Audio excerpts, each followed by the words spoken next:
Hi, it's Tracy. Welcome to my home here in Sussex, England. Today I've packed a whole season's worth of autumn inspiration into one cosy marathon. I've brought together favourite decorating moments from inside and out with plenty of easy makeovers and budget-friendly styling. So relax, feel inspired and soak in those cosy vibes as we say goodbye to summer and hello to fall. And we're going to start off this marathon in the kitchen. Now, we are going to be doing some time traveling in this episode, and we're starting off in 2024. So this was last year's decorating. I decided I wanted to do something with these chandeliers. I don't know if I'm really in love with them anymore. They came from my last house, so I want to just bring them a little bit more into that kind of rustic vibe. So we headed off down to the field. I was looking for something very lightweight. I quite often use silver birch. There were a few branches down, but a lot of them were still in leaf, so that one wasn't going to work. I did, however, have this huge tree, which unfortunately was dying and did actually come down. I then used it in all the Christmas decorating, so it really got to live on. And it always makes me so sad when a tree dies, so I like to try and use it.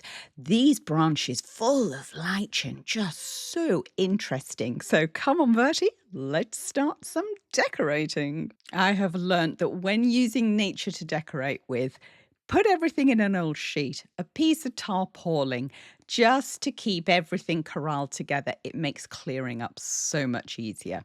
Now, hydrangeas always feature heavily in everything I do. I just adore them, and I use them all year round.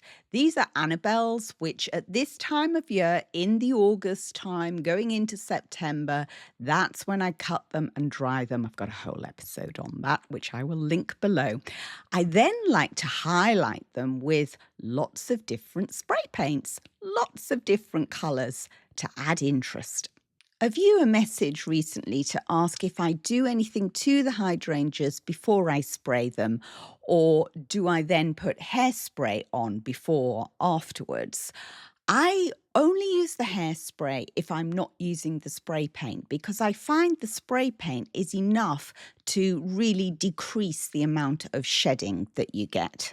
If you're not going to spray paint them, then yes, I would definitely say give them a dusting over with some hairspray. Now, when I'm doing the spraying, I find less is more. So I'm just giving quick bursts.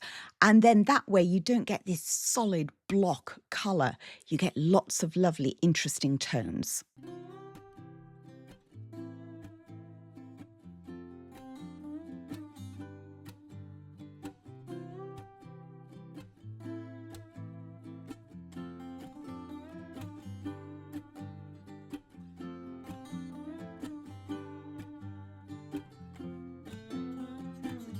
To add to the branches and the hydrangeas, I've brought in some dried eucalyptus. Because I'm working up high and I'm working from a light fitting, I want to make sure that everything I'm putting up there is as light as possible, because we don't want a hot mess on the floor, do we?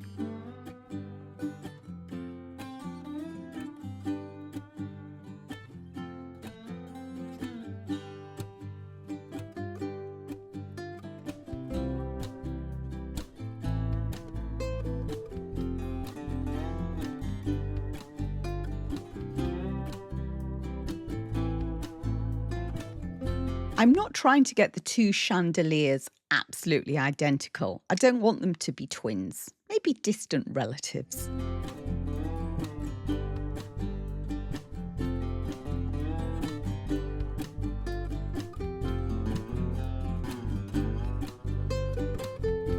So a super simple way to zhuzh up a pendant light fitting. And you can see the clearing up is so much easier with a big sheet.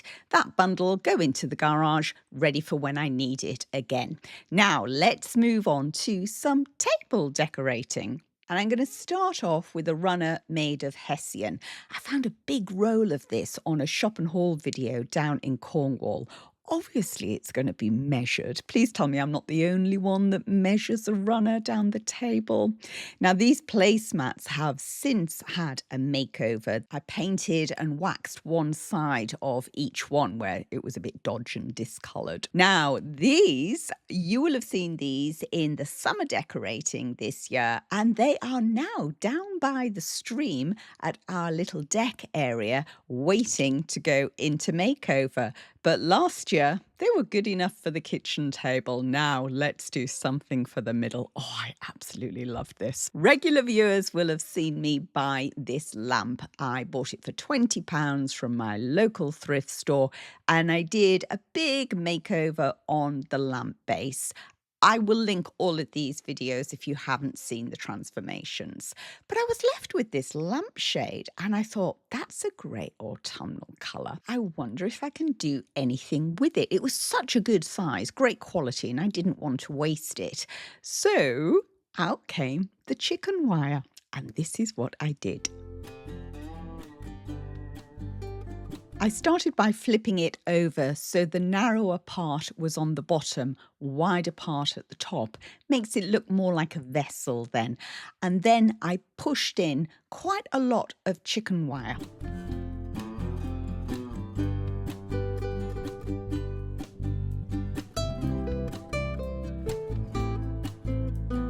I had some Magnolia branches left over from some previous decorating, and they're really interesting, the shape on them, so I use them again and again. With this installation, I made sure that I was working the branches into the chicken wire and also into the lampshade frame for additional support. Then a trip down to my storage shed where I was drying grasses and hydrangeas, and we pulled together some of those, change the colours slightly, and then put it all together. Now, the beauty with this is that actually it's super lightweight, so it's really easy to manoeuvre. Of course, you can do this on any size of lampshade, and if the colour's not quite right for you, then just take some watered down chalk paint and give it a wash over.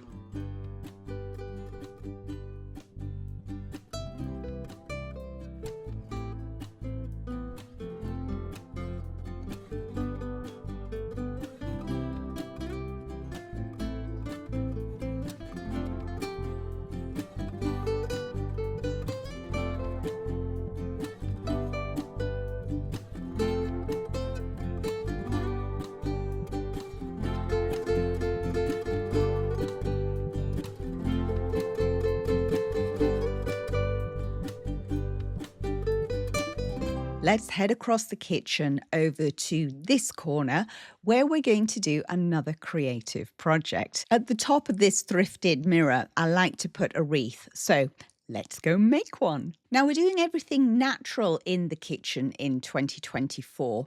So I've got a straw base and I'm going to take leaves from this Magnolia grandiflora. They're beautiful, thick, waxy leaves. And as they drop to the ground, I just scoop them up. And sometimes I work with them just as they are. Other times I will coat them in a wax. So I'll give them a wash and then I'll use a wax, just brush or wipe it on with a cloth, and that really helps to preserve them. But I find these last a long time anyway when they're in their unpreserved condition. So it's personal preference, and also it depends what you're using them for. To attach them to this straw base wreath, I've taken the wire, tied it on, and continuously wrapping around.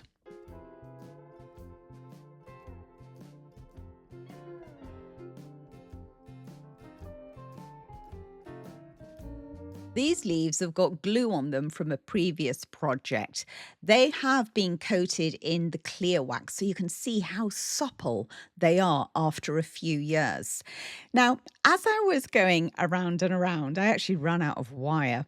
So I decided rather than tying on a new length for this tiny little bit, I would just use the glue gun to put the last few leaves on. I most certainly would not use a glue gun to do the whole wreath because it would just take ages. I like to to then hang it up on the garage door if I'm working outside and give it a blast with the hairspray because it gives it a lovely glossy finish. Now, as you can see, I am somewhat vertically challenged, so the step stools are coming out.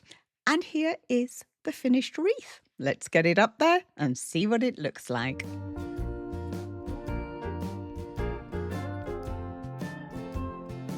The wreath has a length of string attached to it and there's a nail on the back of the mirror, so I can literally just hang it over and loop it onto the nail, so it makes hanging really easy.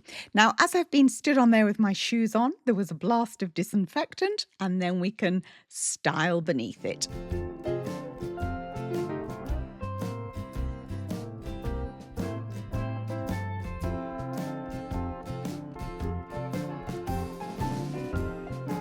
I use pine cones in decorating all year round, and I open them up by giving them a good scrub, put them in the bottom of the range in the warming oven at 70 degrees overnight. They open up, release all those seeds, shake them out, and then they're good to style with. They need something to go with them, and as this is fall decorating, there are some Tasteful pumpkins coming out. This is how they started life: plastic, orange.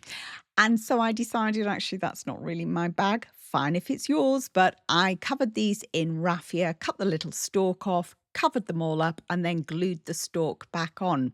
And there we go, Tasteful bowl fillers. Now what to put in this spot? So we need something, so we headed back down to the storage shed, the shed of treasures, which also doubles up as a drying room at this time of year. So I pulled out some of the grasses that I'd been drying in there. I've got some covered wire from previous projects. I do like to keep reusing, recycling where I can.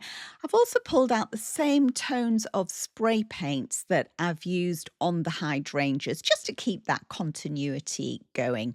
You'll see there's a selection of vessels here.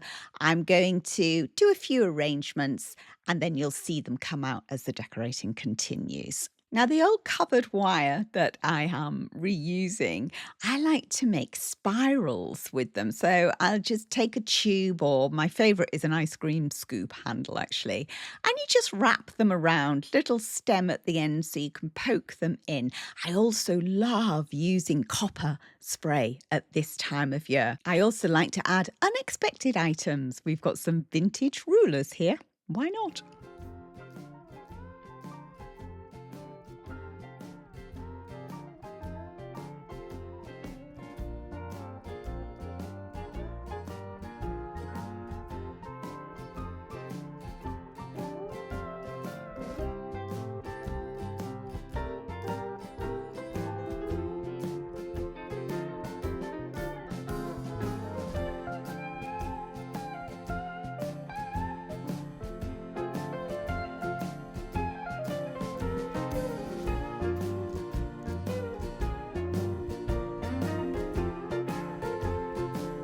Over to the other corner of the kitchen now, where the natural decorating continues. Mother Nature really is the best shop in town. Now, if you're new here, you may be thinking, oh, she's anti-faux. I'm not. I use loads of faux, but I really like to mix natural and faux. And if you can get free decorating, why not? You will see faux coming up further in this marathon. But I hope the decorating in this kitchen shows you how, with just a little bit of imagination, you really don't need to spend much money at all to create a beautiful space.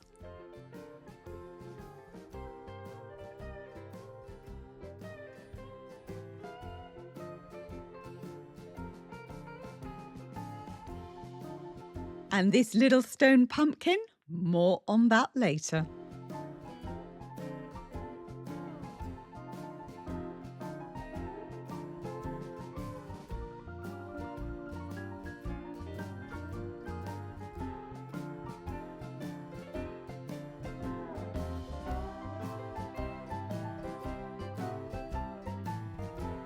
Regular viewers will know that this chair is normally occupied by the furry supervisor. However, he wants it dressed before he'll take up residence. There we go, your lordship. Is that suitable?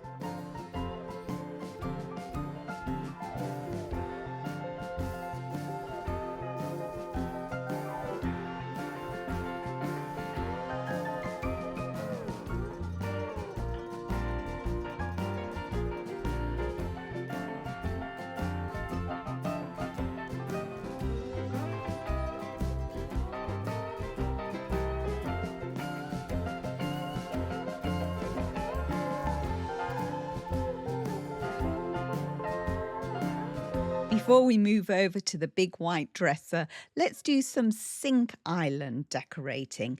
And we've got another makeover.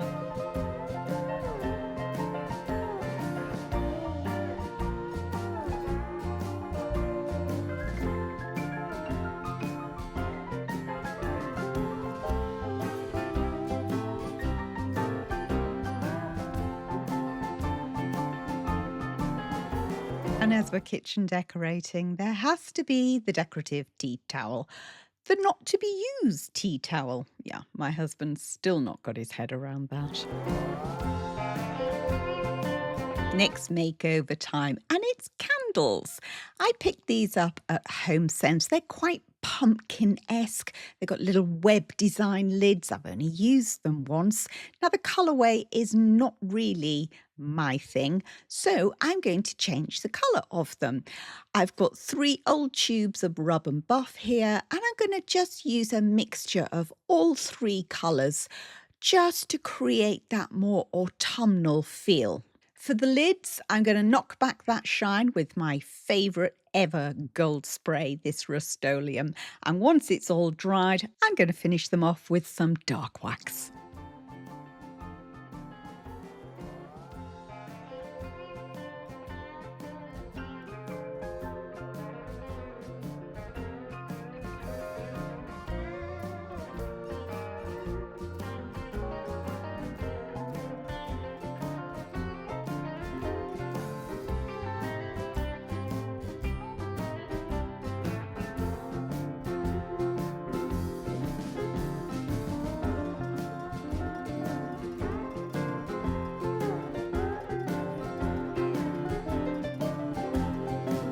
Over we go to the other side of the kitchen to Big Mahogany Mo, the dresser that I painted white. And now my leopard print chair lives in front of it. This was an auction find back in the days when you could get a solid Victorian fireside chair for, get this, £5.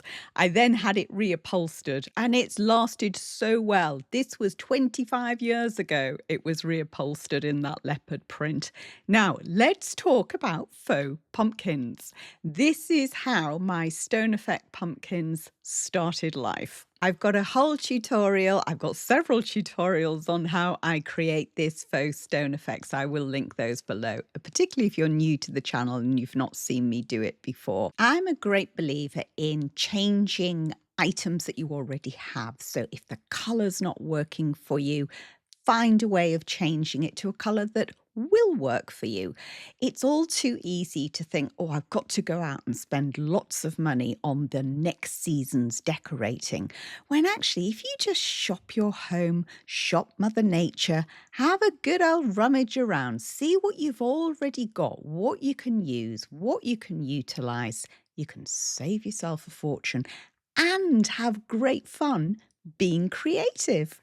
Now, these pumpkins were real pumpkins. They were white, and I popped them in the bottom of the range for 2 weeks. Yes, it took 2 weeks for them to dry out. And then I just finished them off with some white wax.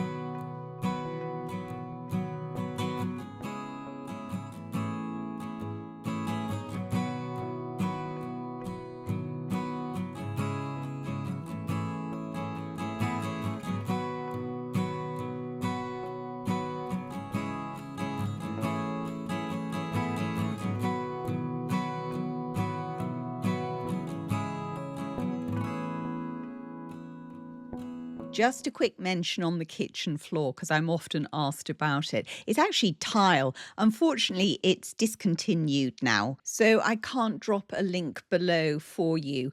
But I do put lots of links below. So click on that More button, a big drop-down box will open, and there'll be all sorts of information in there. We are in the process of building an LTK storefront, so that will be a platform that you will be able to discover and purchase products that I use that I absolutely recommend.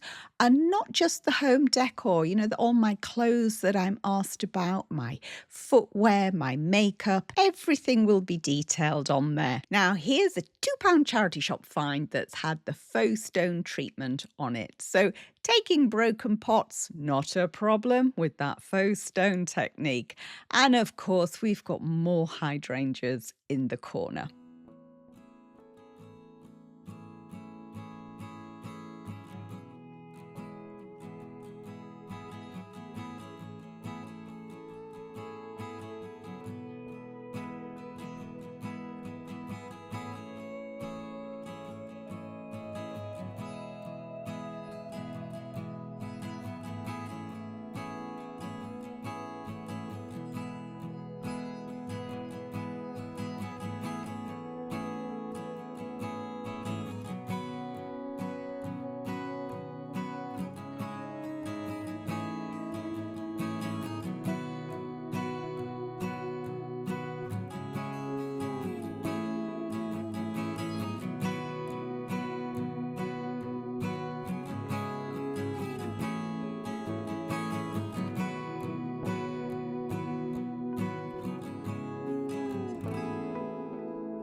So that was last year's fall kitchen, and I am itching to get started on this year's. But before we leave the kitchen, let's have a little spin back to 2 years ago to 2023. In the summer of that year, I'd been wrapping garlands in the chandeliers.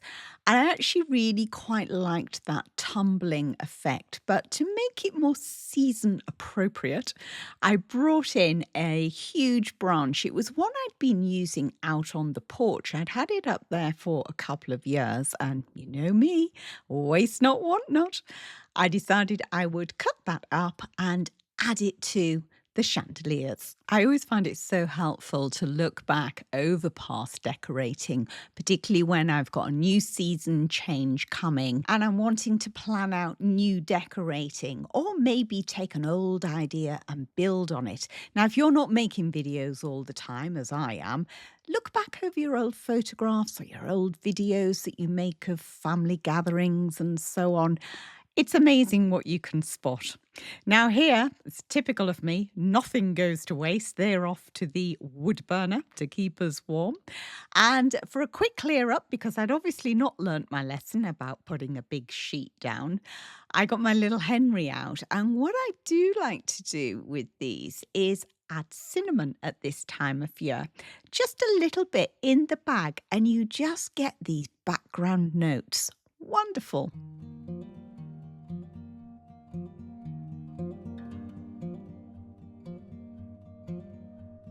Back over to the big pine dresser, and let's see what we did in 2023. This is when the huge pot came on. This was actually bought at HomeSense, and I did a very watered down loose mix of my faux stone technique. We've got a twisted willow in the field. We are very fortunate to have such a magnificent tree, and I tend not to cut off it, but when the branches fall onto the floor, I very quickly scoop them up and keep them for decorating. And of course, they last for years and are really expensive to buy. Now, I do like to go oversize. I like to make a statement. Now here we've got 10-foot high ceilings in this kitchen.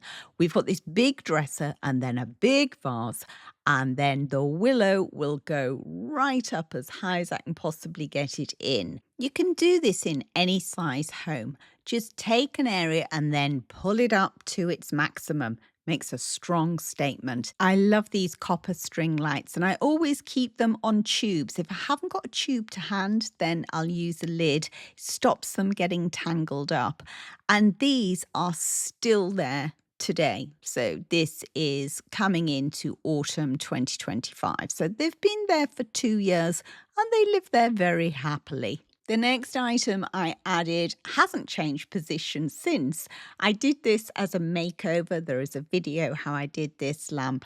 And again, it's just works so well in this corner. It lives there very happily with its vintage LED bulb that gives off a gorgeous warm glow. Perfect for us the night to start drawing in and we need to pop on those lamps. Now, are you ready for another makeover? This next one is one of my all-time favourites and it was so well received by people.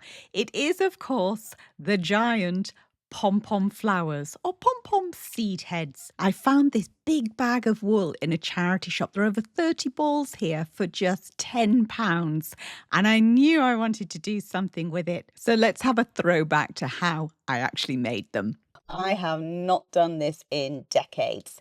So with some cardboard, it's actually an old box that I've just opened up. I've cut out donut shape rounds that I'm also going to take another little slither away, and that makes advanced winding much easier. These are going to end up actually about a foot in diameter. So to start with, I am adding some string on the inside. Now I have tried doing this just with wool and it is not as strong. So definitely use some twine here, some strong string. And then I just start winding. As you wind more and more wool on, you'll find that the ball won't go through the hole. So the other thing to watch out for is make sure the string does not get tangled up. As once you're finished winding, you're going to need to tie one single knot. Now, I've probably got about 8 balls on here. I want these to be really quite full. So after I've tied that one knot, I'm pulling it quite tight and then I'm going to start cutting around the edge. Now this was the first one that I did and I think I wound it really quite too tightly because it was really hard to cut. Although I've got to say these scissors aren't the sharpest in the world.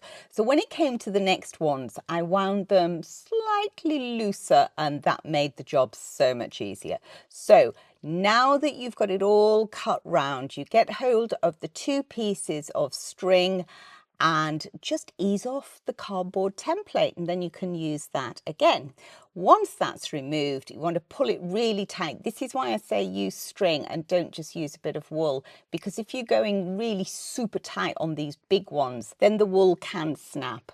Then I'm just going to tie a little knot in the end and they are good to hang, but I do not want to hang them. Oh, the other thing to do is trim off any loose ones, or where you've wound on a new ball of wool, there may be just the odd loose fibre. I like them quite shaggy though. Now for the next part, we're going to head down to the field. Although young Bertie thinks it's a great time for a game of ball. And I'm looking for thin branches, large sticks. So they have to be quite rigid as the pom-poms are actually quite heavy. So I don't want them bending and sagging. If you didn't want to use sticks, then you could use bamboo canes, you could use curtain rods, copper piping, whatever suits your decor. Now I'm cutting these to about 4 feet long so I can reduce the size to fit into a vase. The hanger, I am actually going to tuck that inside because I may want to use these again to hang them. And this is why I'm not going to use any glue. The weight of them will keep them in position on the stick, or the stem as we should call it now, as it's now a flower. So if you've seen me make these before, have you made any? I know lots of you have. They are such fun. So if you can find some balls of wool in a charity shop, it's a super relaxing way. It took me right back to my childhood. I had so much fun doing these.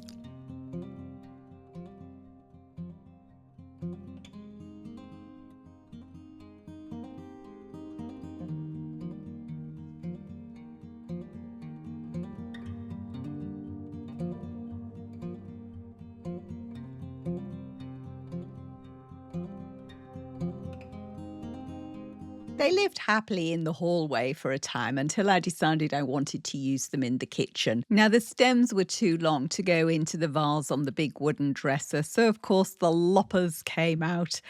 And it was time to reduce them down. Yes, I could have gone and cut more, but what was the point? I might as well just use what I've got.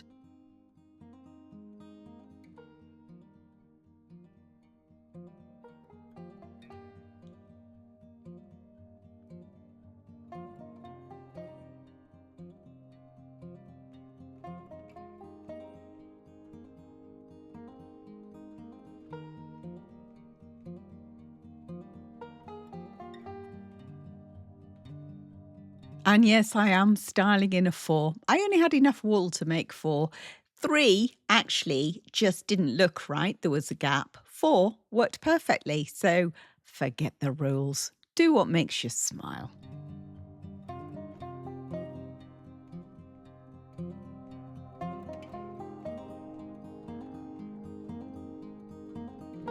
This particular year, Big Mo was dressed in a very neutral style with lots of the faux stone and the crystal decanters. I've got 5 of these that I picked up from auction and I use them in various different ways.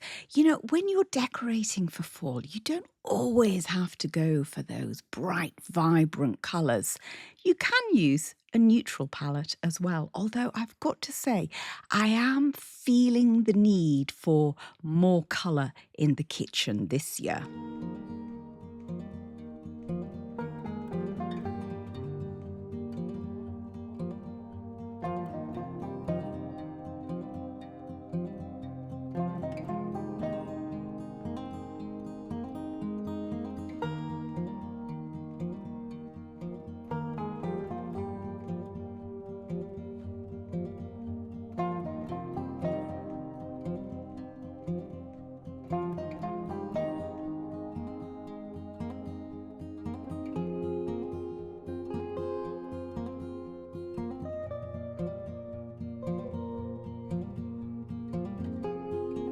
Now, a pop of colour was needed at the front here, so I took one of my stone pots outside and I did an arrangement with the grasses that I'd cut from the field, from the garden, and I'd been drying. I find the easiest way to dry things like this is to tie them into bundles, hang them upside down, and place them somewhere well out of direct sunlight, somewhere that's cool and with a good airflow around them.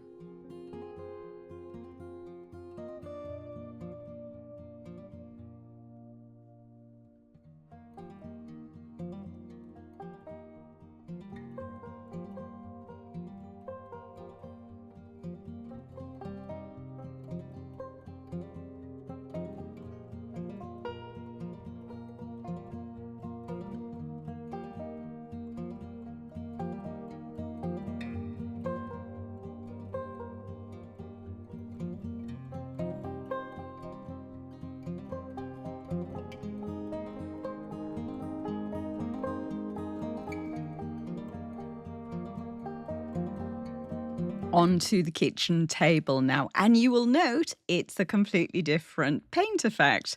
I painted it a much lighter, more solid colour. It goes through various changes. That's the power of paint. When you get bored with something, when you want to refresh, you just change the colour. I'm really happy with the way the new kitchen table, if you like, has turned out. I used an off-white Sloan chalk paint and then I sealed it with a lacquer. So there's a whole video on how I did that and I'll link that below.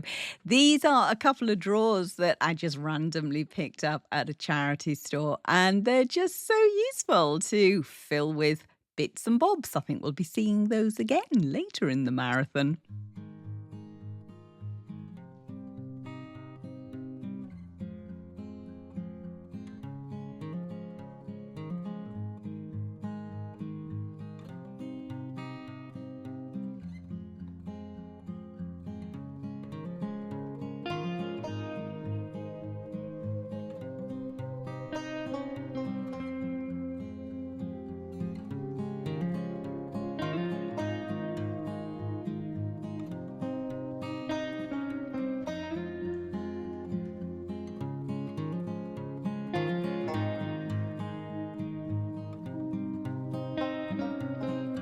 You find me in the downstairs loo. It's a great place for drying hydrangeas because it's quite cool in that side of the house. In fact, it's full at the moment because I've been taking my clippings. Now, this is another favourite makeover. This was a freebie from the auctions. It was a box with a rotting bottom. I found it by the bins, took the bottom off, put the chicken wire on the top, staple gunned that on, and then just glued sisal rope around the top just to tidy it all up. And now it's a perfect box for doing arrangements in. And it's definitely going to come back out this autumn. Now, if you're wanting to use dried hydrangeas in your autumnal decorating, in fact, any time of the year, now is the time to start having a feel of them. Once they've got that papery, waxy feel, that's the time to snip them off and store them somewhere, again, away from direct sunlight, ideally somewhere quite dark, cool, and again, good airflow around them. And then they won't shrivel and just die. They will keep their colour and they'll just fade slightly, but they will dry back like these. The secret is in the timing. If you cut too soon, they've got too much moisture in them and they will shrivel and die. If you cut too late, they'll have all turned brown anyway.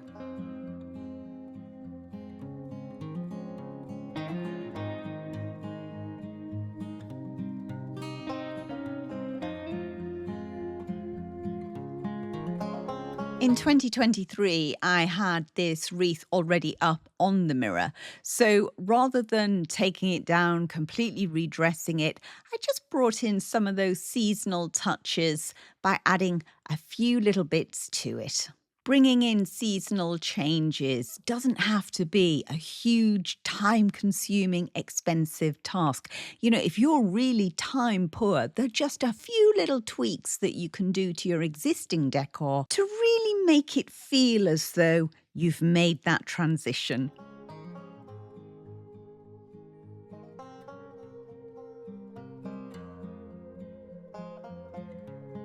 And here is the ice cream scoop, the perfect implement for making my spirals. It's the exact size I need.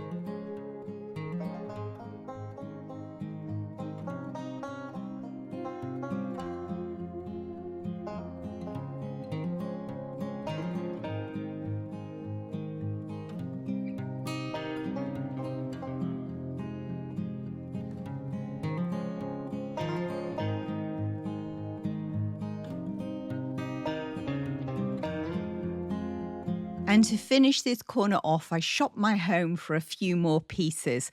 And I've got to say, I think my decor was very understated in 2023. It's not going to be like this in 2025, I promise you. I'm very much a go big or go home gal these days. Although, do you prefer it understated? I wonder. Let me know in the comments below. Are you big and bold? Or do you like subtle and discreet? But whatever your style is, it's your style and you just own it.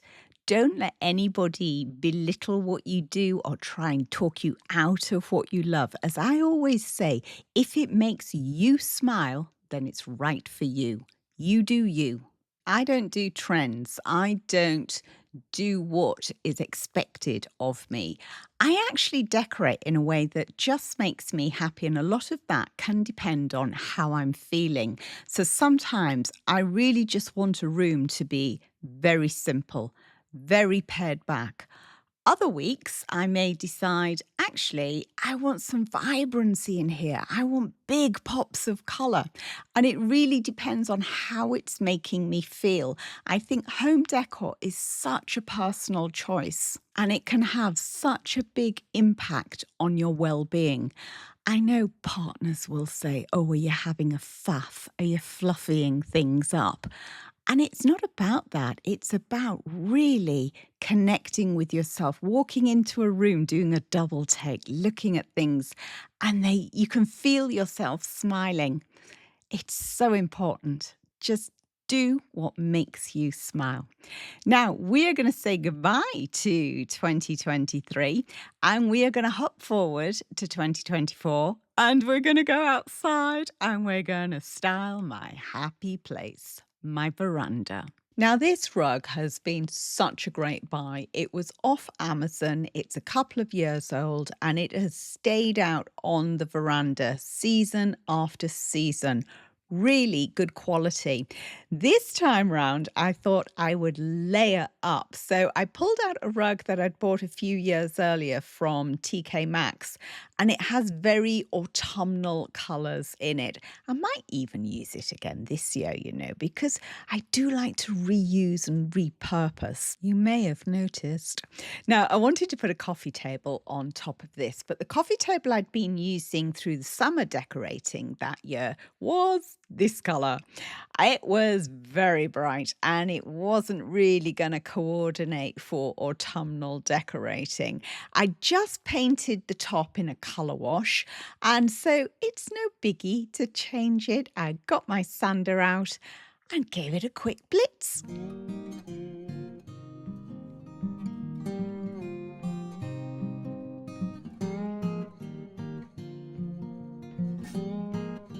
After sanding, I gave it a spritz with water and then decided the easiest way to recolour it was to do another wash. I chose Sloan Coco as it was a colour that would coordinate with the two rugs on the veranda, and just made up a very simple wash. Normally that's about 50-50 paint and water. Give it a good mix. I love these big block brushes as well. They're super cheap from Home Bargains if you're in the UK, just a couple of pounds, and they don't shed. They are amazing. So pop along there if you're in the UK. So I worked the paint in big brush strokes. If I got too much on, I used a rag to pull back. And you can also spritz some more water on if you feel as though that it's too heavy. It dries super quick. In fact, it dries even faster if you put a hairdryer on it or a heat gun. Now, to seal this, because it was going outside, I decided to use the lacquer. Now, I brought the table inside because lacquer can be really quite temperamental. It's here upside down in the sunshine, warming up, and it's upside down, so it helps the disbursement of all those flattening agents just before I give it a really good stir. Now, once that was dry, it was time to bring it out and see if that colour really did work with those rugs.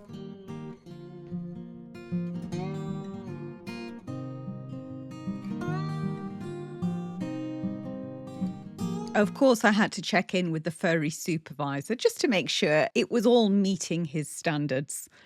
Yes, I think we're okay.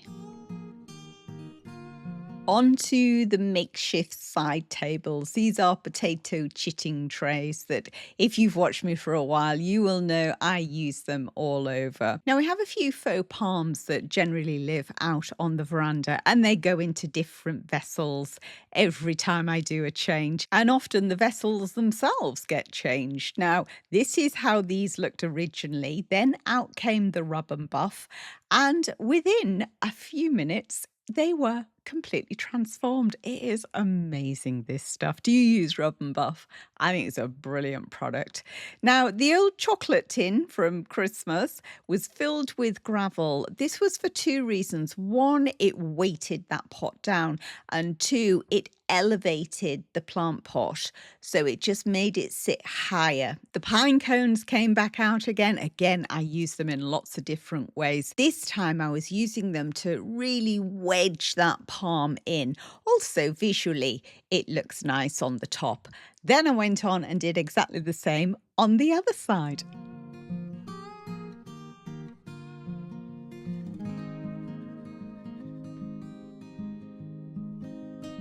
This is the third faux palm that I've got that I use out on the veranda.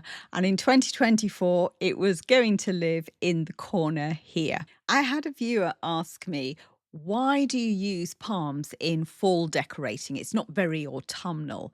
Well, the fact is, they live on here pretty much all year round. And if they were real, they would be in heavy pots, in heavy soil, and I wouldn't be able to move them. To all my viewers who live in lovely warm climates and grow palms in pots on their porches, when it comes to autumn, my loves, do you just wheel them off and hide them away because they don't have the right autumnal vibe? What do you do with your palms when the season changes? I'd love to know. So, this palm has been secured into position by using rolled up towels. I've then dropped some hessian on the top and some more of the pine cones. It's in a big old copper bin with a lid that I have actually gone on and cleaned, and I used half a lemon with salt like a scourer, and it has come up all blingy and shiny and gorgeous. Now we'll come back to this shelf later, but let's go back down the other end and look at fabrics. Fabrics always make such a big statement. So once I've got my structural pieces in when I'm decorating, particularly out on the verandas, I love to then move on to the fabrics, as that will then determine just how much more accessorizing I need to do. Now, are you ready for another creative project? This time round, we're going to be making some cushions. Now, I love to go around the charity shops looking for fabric. Curtains in a charity shop a little while ago. Regular viewers who have seen my shop and haul videos will know these. Just £15, super quality. And the best thing about them is that the reverse material is as lovely as the front. Doesn't that just scream autumn to you? So I think what I can do is make some in the front and some with the reverse. I picked up some coordinating thread, and then I decided, actually, I'm going to start chopping them up. So I took off the header, I cut down and removed all the lining material, which is going to be great for other projects, unpicked the hem, and put everything through the washing machine. Now, I am not a natural born sewer. I am very much this year experimenting with sewing, and I found a new super simple way to make cushion covers. I measured the width of the insert, which was 20 inches, doubled that to make 40, and then add 5 inches. So I know the width of the material that I need to cut, and yes, I am doing it on the floor because that's the only way I can cut straight lines. It's 45 inches. And I know the length of the material that I cut needs to be the insert size, which is 20 inches. So really simple maths. Just double the width of your insert and add 5. And for the length, it is just the length of the insert. Simples. The sewing is simple too. So I'm just going to take the long sides and zigzag all the way down. This machine actually belongs to my daughter. I bought it as a present for her some years ago, and she's a mega busy woman, never has any time to sew. So I thought, oh, I could maybe borrow it back, darling, on a long-term loan, and it's brilliant. So I will link it below. It's super simple. Now, the short sides are really straightforward. Just fold over an inch and then press a crease in using a hot iron. You could use finger protectors as well, you know, if you've got lots of steam going. And then just fold the edge into that press seam so you've got half-inch hem. And again, just press along, rolling it in, really simple. And then I'm just going to pin it in position. When I've done this side, I'll do the same on the other side and then take it back to the machine. So if you've not made cushions before, or you were like me and you were using glue tape and trying to come up with all these weird and wonderful ways to avoid sewing, honestly, if you can get hold of a machine, it's not that difficult. After sewing all 4 edges, I put it onto the ironing board with the right side up. So the side that I want actually is my finished cushion. I folded that in half to find exactly where the middle point was, and I marked those with some pins. Then you open it back out again when you've marked off both ends, and then you're going to fold over beyond the pin. So if the pin is in the center, you bring your fold over. Now this is where some maths come in. So you take half of the pillow inset size minus half an inch. So my inset is 20 inches. Divide that by 2, that's 10. Take away half an inch, and I want 9.5 inches from the fold to the pin, not to the edge of that seam, but from the fold to the pin, and then do the same on the other side. Pin everything in position, take it back to the machine and run it through with a 1/2 inch seam allowance.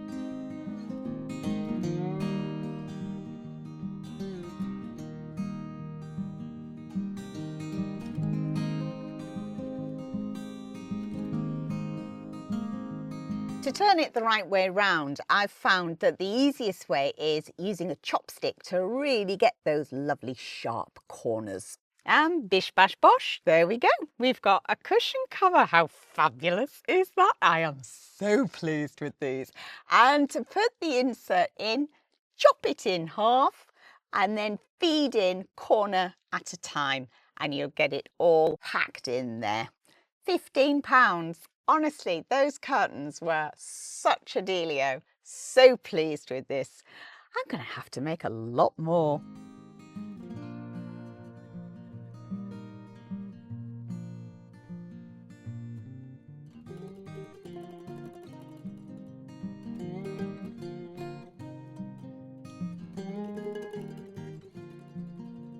Now, to team with my new homemade cushion covers, I pulled out some old slips. Now, these were bought from TK Maxx Home Sense, and this is what they looked like when I originally got them. They've been out on the veranda in different decorating schemes over the years. There was a fall one, this was a summer one, and of course the sun has faded them, but it's faded them to such a degree that they now coordinate with the new cushion covers. And to fill the old slips, I've taken an old pillow, and rather than just pulling it all apart and putting all the wadding in, I've shoved the whole pillow in, but you have the corners where there isn't much wadding. So I took a pair of scissors and then just pulled out handfuls of the wadding, shoved it in the corners, and you've got a perfectly stuffed cushion. Plus it means when it comes to changing these slips over, I just pull out the whole pillow and I've just got a couple of bits of wadding. Makes it super fast, less mess. And now we're going to go and style them all.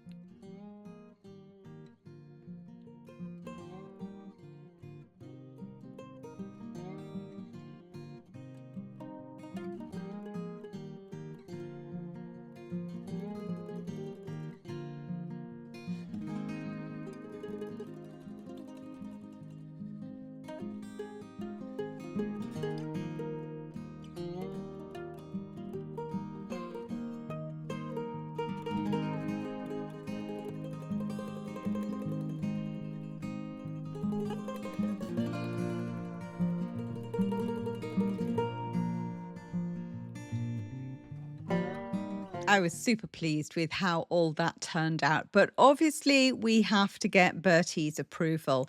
Now, he can be quite a diva, you know. If he doesn't like how I've arranged a sofa, he won't go on it. Or worse still, he goes on it and pulls things off. I did a winter arrangement in the sitting room, walked in one morning and he'd taken every cushion off and just left them on the floor. Everyone's a critic. Coffee table styling now.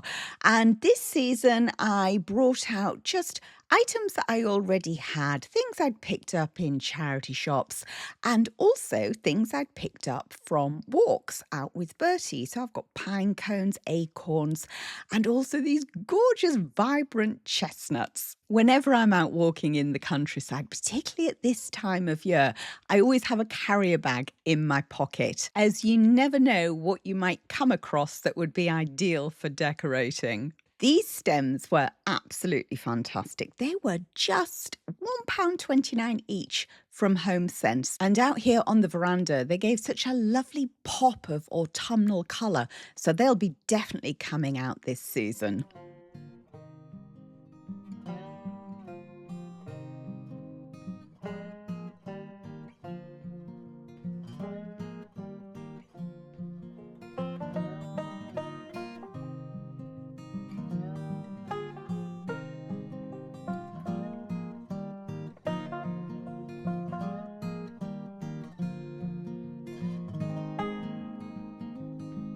Now, I wanted to put something behind the chair here.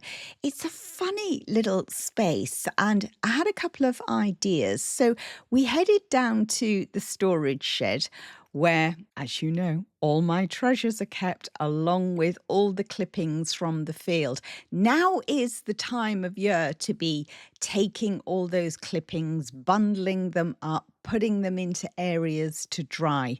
I've got lovely meadow sweet growing. I've got quite a lot of it this year as well. So I'm just in the process now of gathering bundles together, tying them up, and then getting them ready to dry and decorate with.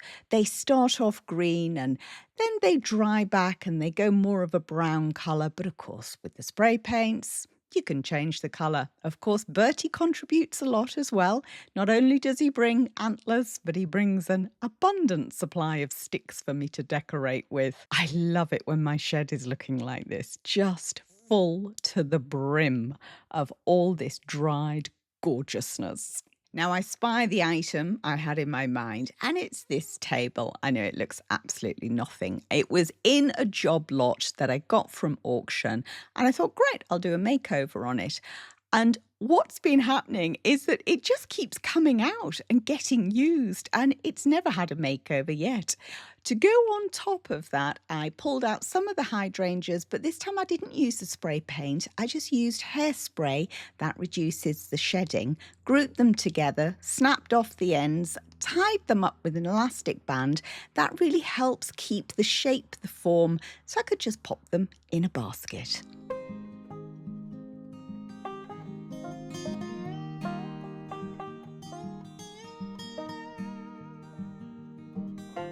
Over to the table now, and time to get creative again. This time we're going to do a bit of a candelabra makeover. Now, I did back in some summer decorating, transform these with Capability Green. As we were coming into fall, they were a bit too bright, too summery. So I decided to change the colourway just purely by using wax. Covered them all in the clear wax and then went over in the dark. That way you get more control over your dark. It's such a simple, quick way of transforming an item, and you can see instantly the transition from summer to autumn makes such a big impact. Now, I'm often asked, how do I then clean my wax brushes? I don't use anything other than just washing up liquid and warm water.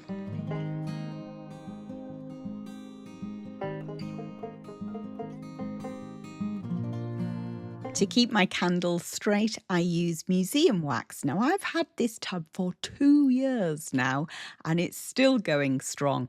Just a ball of it on the end of the candle, pop it in, press it down, and it will keep your candles straight. And of course, you can reuse it. That's why that tub's lasting me for so long. It's not the cheapest to buy, but it's worth the investment. Let's move on to the middle of the table now, and we'll do a creation. I had an ash tree that had to come down because it was diseased. So we kept lots of the rounds. This one I sanded and I sealed. I put a lacquer on it. And now I'm going to do an autumnal display using a mixture of fresh and faux and a pumpkin. So I've got my staple gun out and I'm going to attach the dried flowers to it. I found that the easiest way with the staple gun is not to press too hard, otherwise the dried stems break. Now when I come on to do the faux, it's not a problem. I can really press down. When I then eventually take all of this off, the staple holes, they just look like little woodworm holes. So it works absolutely fine. And if you don't have a tree round, you could do this on any piece of wood. Now this pumpkin is looking a bit meh. So I'm going to put some dark wax on it. And as we always say in this house, if it stands still long enough, it gets waxed.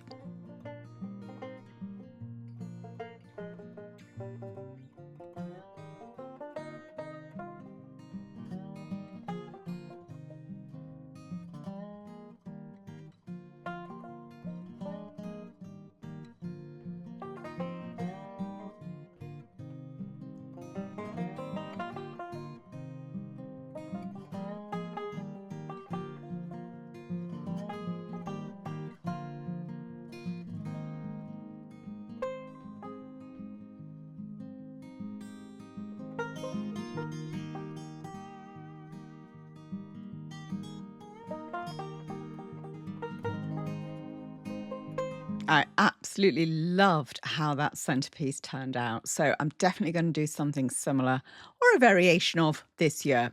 Now, back to that corner. We're going to use mother-in-law's mirror. And regulars will know I've got a cane addiction. Lots and lots of walking sticks in this house. And of course, vintage books.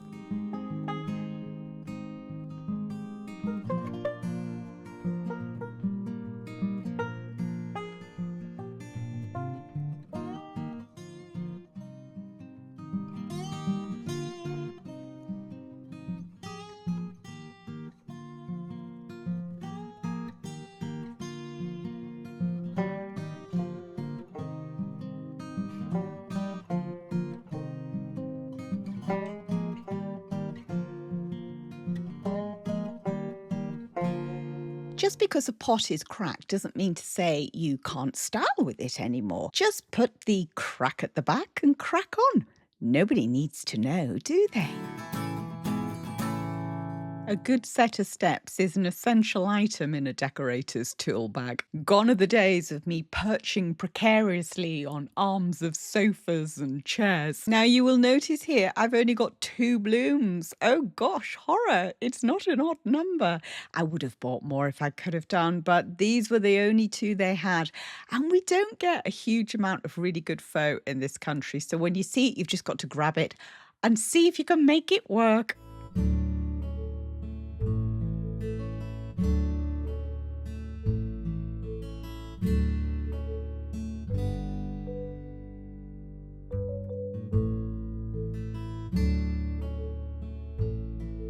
And I think that works. Who needs the rules? Do what makes you smile.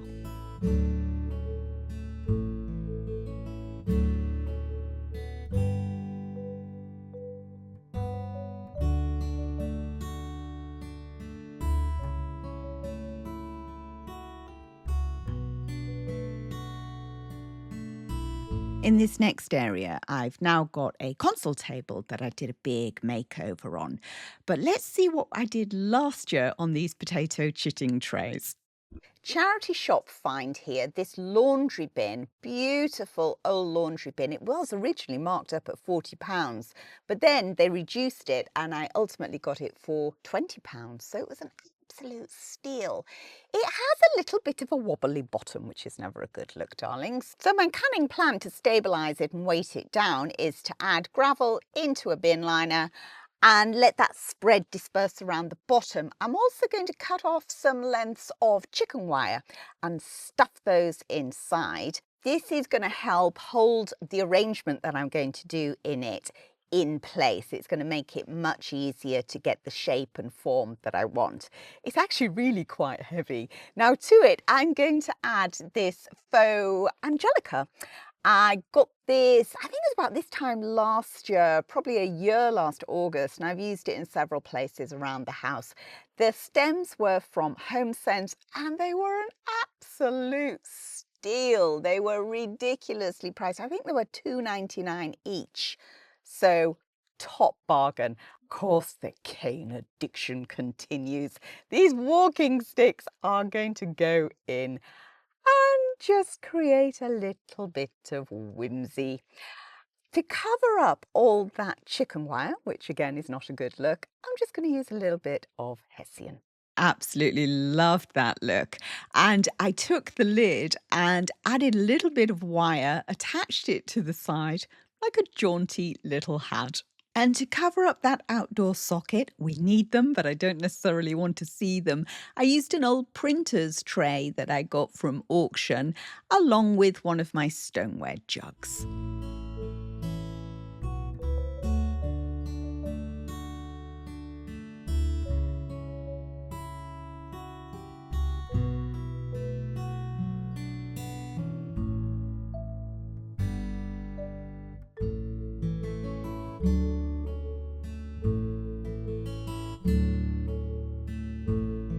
The The bookcase has now changed colour. It is now an olive green. This is a capability green. I went very much with the capability green for the summer months. I love the vibrancy of it. The little holes at the back were actually for wires to go through because it's an old CCTV unit at a previous house and we needed to make some holes to push the cables through. But I've utilised it and it lives out on the veranda all year long and has done for several seasons now. In fact, several years. I was very much embracing the brown here and trying to find things to coordinate with that bright green. Recognize these little drawers? They were on the kitchen table earlier. And you'll see that time and time again with my things. I just keep shopping my home, bringing things out, accessorizing it differently, putting them in different places, creating new looks and feels.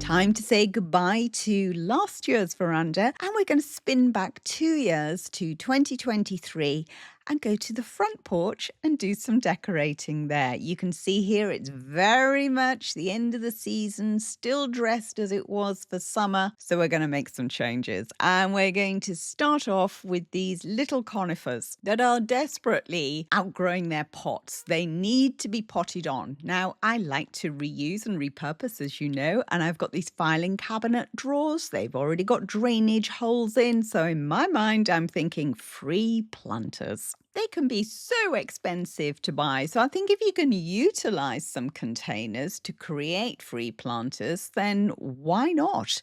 Now, into the soil, I want to pop in some bulbs that I'd lifted from the cut flower bed. I made the fatal mistake of planting some tulip bulbs that I'd lifted into the field, and the first year they came up, the deer ate the lot. So in here are narcissus bulbs, and then I'm going to take my pine cones. You know I use pine cones everywhere. That kept the compost covered for the winter months, and then after Christmas, January time, I lifted them all out and the bulbs came up and flowered. Once I desummered the place, it was time to consider what to do with the fall decorating. Now, this is the doggy paraphernalia cupboard. So we're going to find a hydrangea possibly to go on top of there. Look how tiny all that looks. If you could see it now, it is just full and lush because I keep taking cuttings every year and I'm just getting more and more plants. I love them.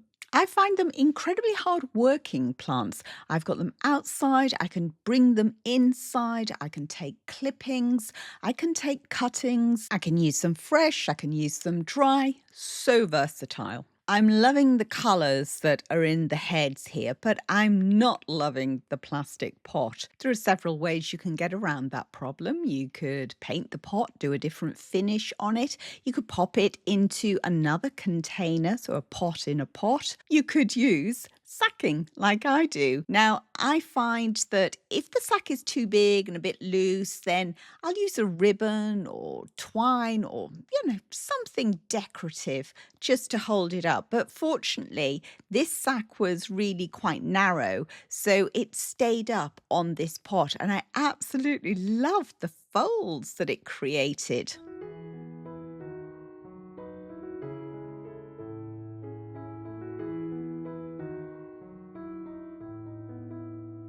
But we took it one step further. We brought out the £3 deconstructed chair that I'd picked up from a charity shop. Fabulous, diddy little chair, and I just use it in decorating all the time. So, simple, effective way of creating what I'm now terming my deconstructed chair flower installation.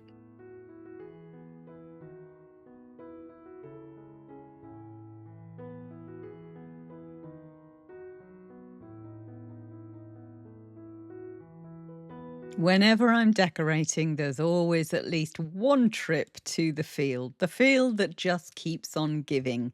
This time it was looking for branches, the branches that I already had up on the outside of the porch. I'd had those up there for a few years and I decided it was time for a refresh. Now, this is oak, and you're not supposed to cut oak.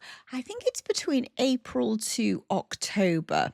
I was just nipping off a few little lengths here because I did actually plan on taking the canopy up, so removing a few of those bottom branches. And to my shame, in the interests of transparency, I still haven't got round to doing it. It is definitely on this autumn's list of jobs to do down in that field. Now, in order to put the new branches up, I had to take the old branches down. These are just tied on with cable ties, and then to hide the ugly cable ties, I wrap twine around. The branches that I just took down, I actually then went on to use in the kitchen styling that you saw earlier, where I had the green garland hanging down and I poked the twigs in. Everything gets recycled.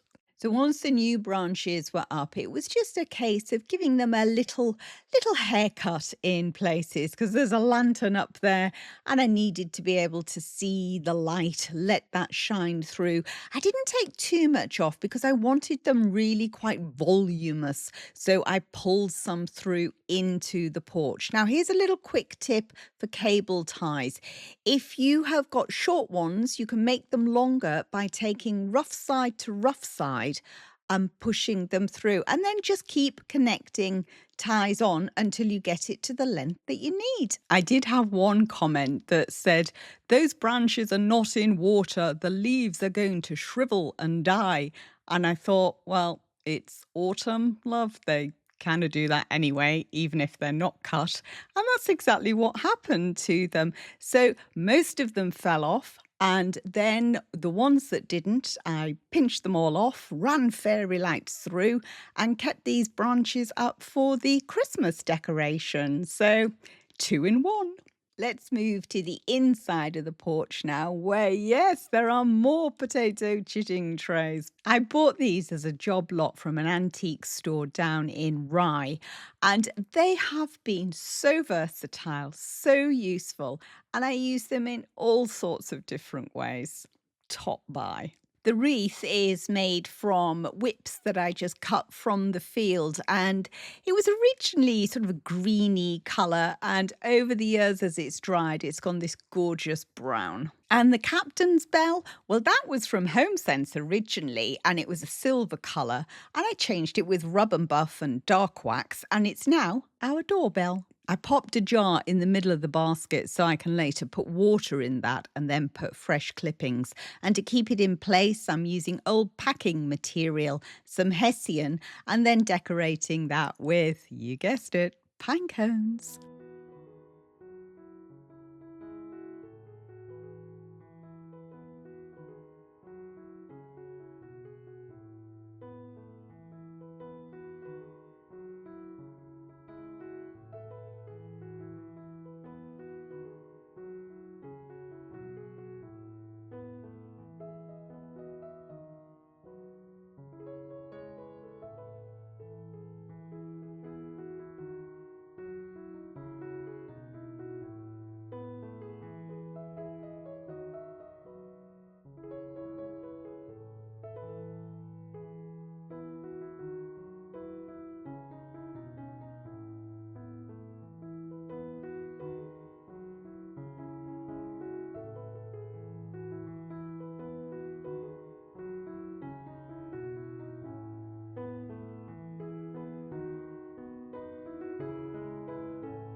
got a job lot of small terracotta pots some years ago from the auctions, and they came in this box. It's a vintage port box, and I've used it so many times in decorating. It quite often happens at the auctions that actually the container that the things are in is as exciting as the things.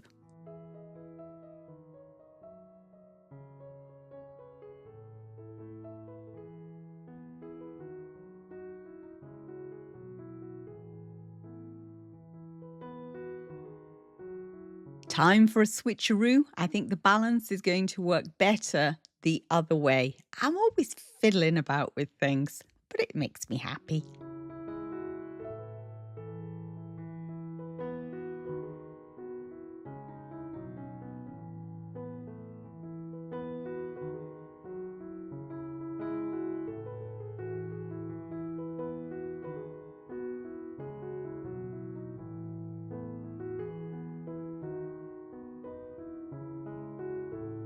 More wreath making. This time it's the big one for the front door. So the summer wreath went into the kitchen and then I stripped it all apart. I rarely leave a wreath constructed. I know lots of people do and they have places to store them. I just enjoy that whole creative process. I don't want to keep on just buying lots and lots of wreath bases. And I quite enjoy taking it apart, deciding what I can keep, what I can set aside, reuse, recolor. I've pulled out all my autumnal things here. Things that I've repainted, even the faux, I've given those a different look and feel with a change of colour. Of course, all the dried things have come in from the field. My wires are out, my scissors are out, my wire cutters are out. Now let's start the process and we're going to strip it all apart and we're going to save what we can because you know I'm a waste not, want not type of gal. And then we're going to create.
This wreath base is so old. I'm talking way in excess of a decade.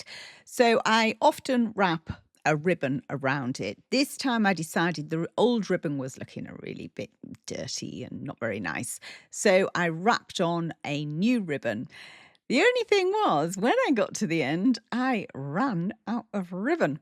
So fortunately, I had something that was quite similar and I could just close up that little gap. Isn't that annoying when that happens? You just think, oh, I just needed another couple of inches.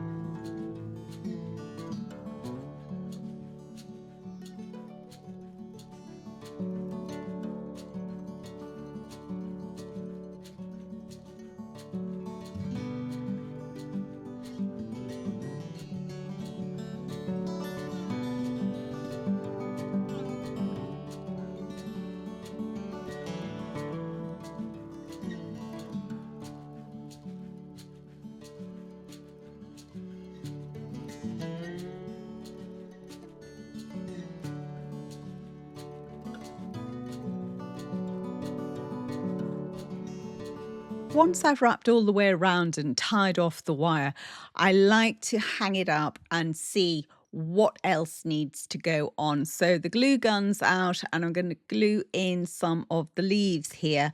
Also make any little bundles that I need in order to fill in gaps. And of course, the ice cream scoop is out.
Let's say goodbye to the porch, and now we're going to do some makeovers and then we're going to style them in the Snug.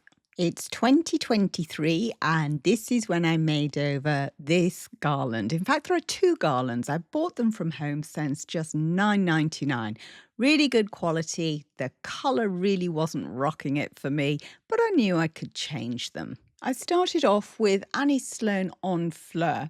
Now, it was quite a warm day, I remember, when I was doing this. So I also had not only the paint decanted, but some water and a stencil brush. Now, this is a great technique for really good quality faux that you've got that you've just fallen out of love with. Maybe you've decided that actually I've been using really bright colours and now I'd like something more neutral, or vice versa. You want to add some vibrancy into your neutral decor. This actually didn't take as long as you would imagine it would. So once I'd actually got that covered, I think it was about half an hour, I hung that up to dry, did the same colour on the other one, then switched to Coco, so a different shade just to give some contrast. I didn't give as much coverage when I used this next colour because you're trying to create interest and variation. Then I went on to an even lighter colour. I use this one even more sparingly as a highlighter. This is a really cost-effective project because you can use such tiny amounts of paint, so it's great for leftover test pots. If you were using spray cans doing this, it would cost a lot more.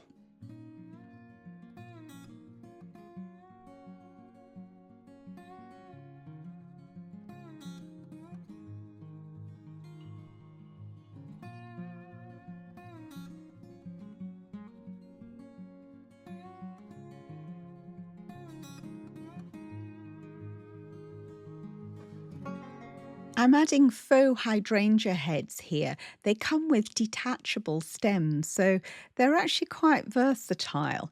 And then to them, some more of the leaves.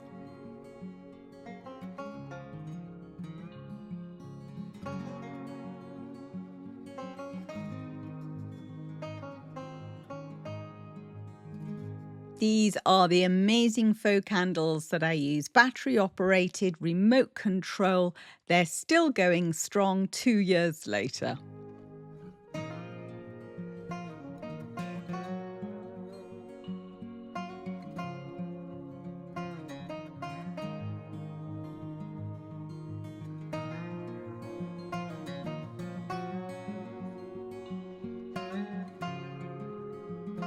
When I spotted this glass jar in a charity shop, I instantly thought, oh, that's quite pumpkin-esque, and for £5 I thought, well, it was worth a punt.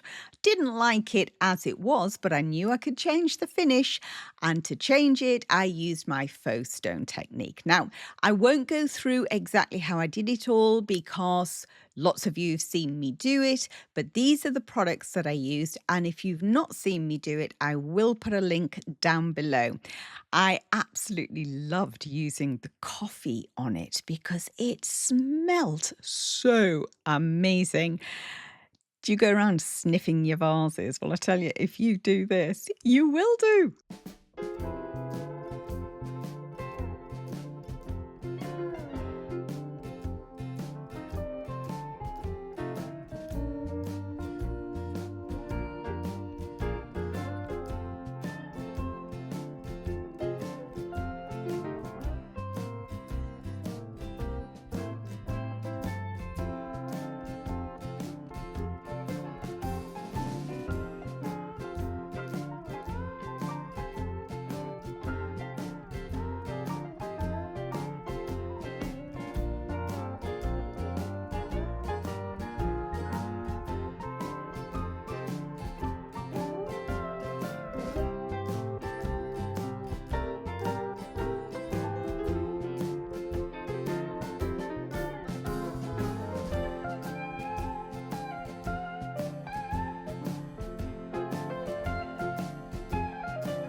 The chopping board is to hide the sockets. I know, I'm bonkers.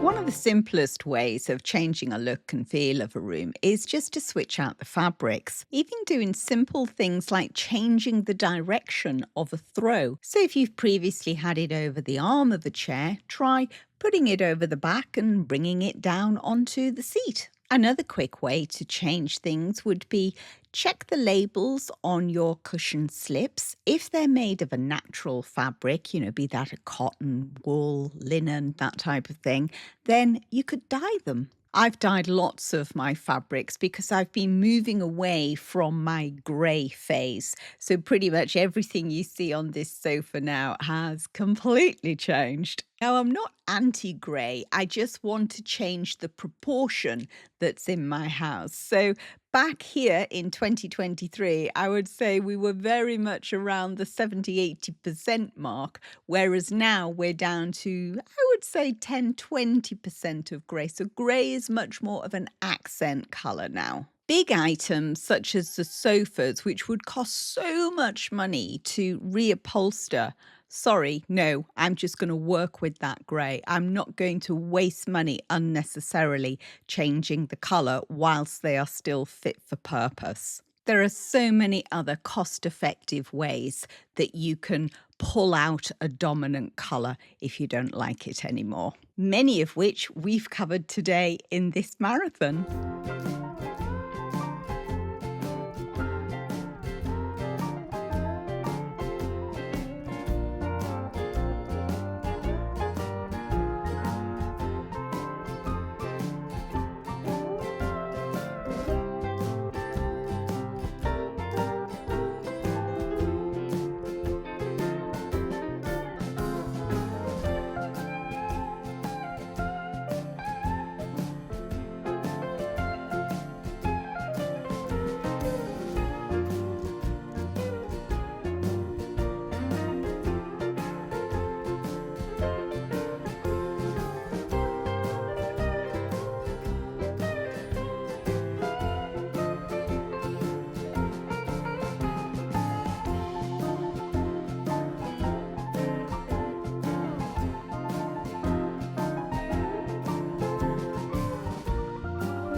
Thank you so much for joining me for this fall decorating marathon. I hope it has given you tons of inspiration and ideas for your own home.